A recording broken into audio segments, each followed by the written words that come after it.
मित्रों, यहाँ पर चीरहरण का अभिप्राय है माया रूपी दीवार या पर्दे का हरण। हम सभी जीवात्माओं के सामने माया का पर्दा या दीवार ढकी हुई है, जिस कारण से हम ईश्वर को इन माया के दोनों चरम नेत्रों से नहीं देख पाते। जैसा कि हम सभी जीवात्मा भली प्रकार से यह जानते हैं कि किसी भी दृश्य को देखने और समझने में धरती और आसमान का अंतर होता है, ठीक इसी प्रकार से ही भगवान श्री कृष्ण की प्रत्येक लीलाएं हैं जो दिखती कुछ और है, लेकिन उनके पीछे उद्देश्य होता कुछ और है। इसलिए ही हमारे संतों महापुरुषों ने हमें सावधान किया है, हमें बताया है कि श्री राम जी के चरित्र का अनुसरण करो और श्री कृष्ण के लीलाओं को पावन बुद्धि से समझो।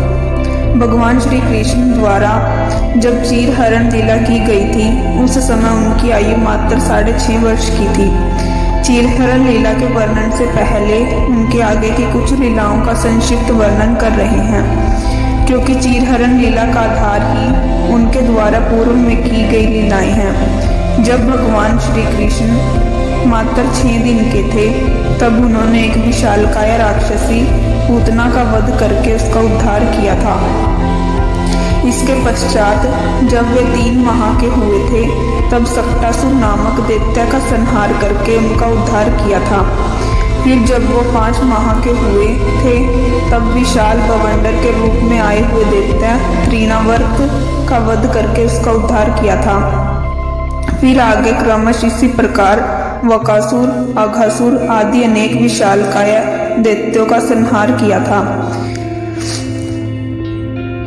एक बार गोपियां भगवान श्री कृष्ण से कहती हैं कि हे श्री कृष्ण, हम जान गई हैं कि आप मानव नहीं, साक्षात श्री नारायण ही हैं। तब भगवान श्री कृष्ण कहते हैं, हे गोपियों, मैं तो केवल साधारण बालक ही हूँ, परंतु तुम लोग यह बताओ कि तुम्हें ऐसा क्यों लगता है कि मैं मानव नहीं, नारायण ही हूँ। तब गोपियां कहती हैं कि हे नंदन, तुमने केवल 6 दिन की आयु में ही अति विशालकाय राक्षसी पूतना का विषयुक्त दुग्ध का पान करके उस राक्षसी का वध करके उसका उद्धार किया था।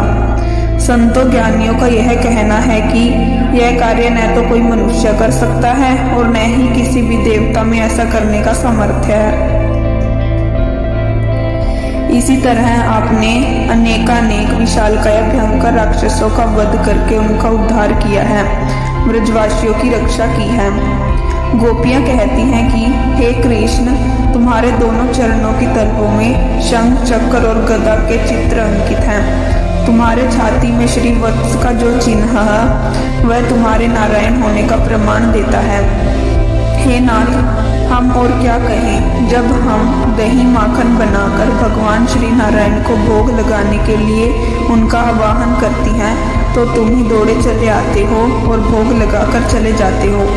तुम जिस घर का भी दही माखन का भोग लगा जाते हो, उस घर की गैया 4 गुना अधिक दूध देने लग जाती है, यहाँ तक कि उस घर की बाज बूढ़ी और बिन ब्याई बच्चियां भी दूध देने लग जाती है। तब भगवान श्री कृष्ण मौन रहकर गोपियों की तरफ देखकर मुस्कुरा देते हैं। तभी से ब्रज की गोपियां श्री कृष्ण को पति भाव से प्रेम करने लगती हैं।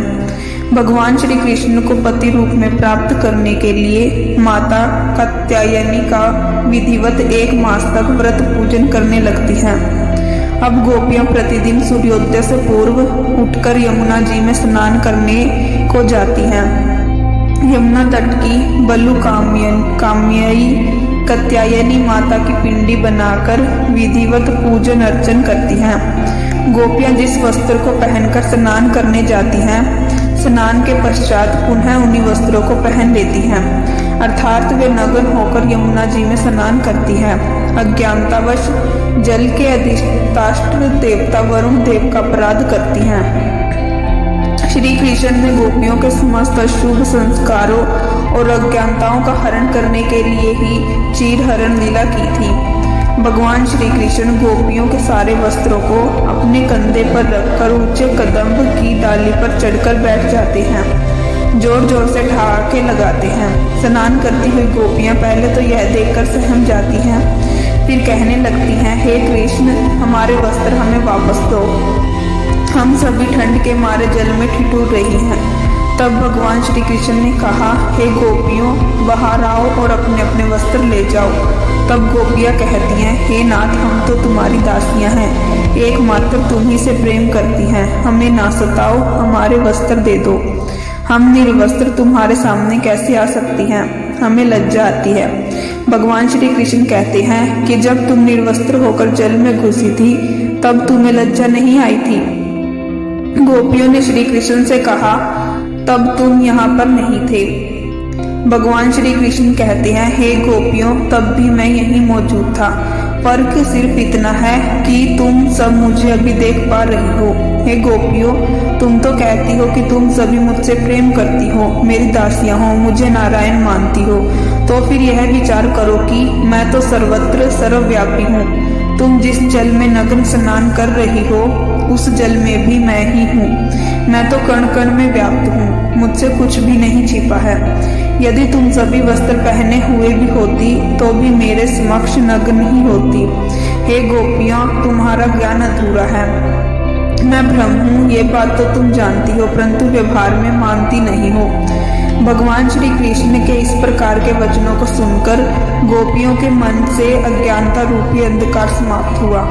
जब उनके मन में स्त्री पुरुष का भेद समाप्त हो गया, उनकी दृष्टि दिव्य हो गई। वे सभी नग्न अवस्था में ही जल से बाहर निकलकर श्री कृष्ण के समक्ष आकर खड़ी हो गई। भगवान श्री कृष्ण ने उनके वस्त्र उन्हें दे दिए।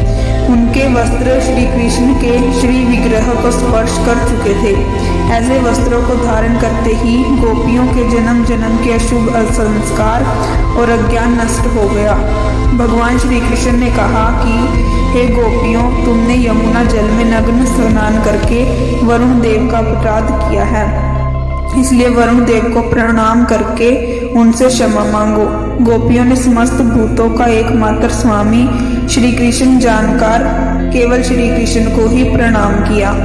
भगवान श्री कृष्ण गोपियों पर प्रसन्न हुए और कहा, हे गोपियों, मैं समय आने पर तुम सभी आत्माओं को अपने परमात्मा स्वरूप के दिव्य दर्शन कराकर तुम्हारे साथ महाराज द्वारा अलौकिक मिलन करूंगा। अब तुम पहले वाली गोपियां नहीं रही, अब तुम ब्रज की दिव्य विभूतियां बन चुकी हो। जाओ, तुम्हारा कल्याण हो। इस तरह से गोपियों के चीरहरण लीला समाप्त हुई।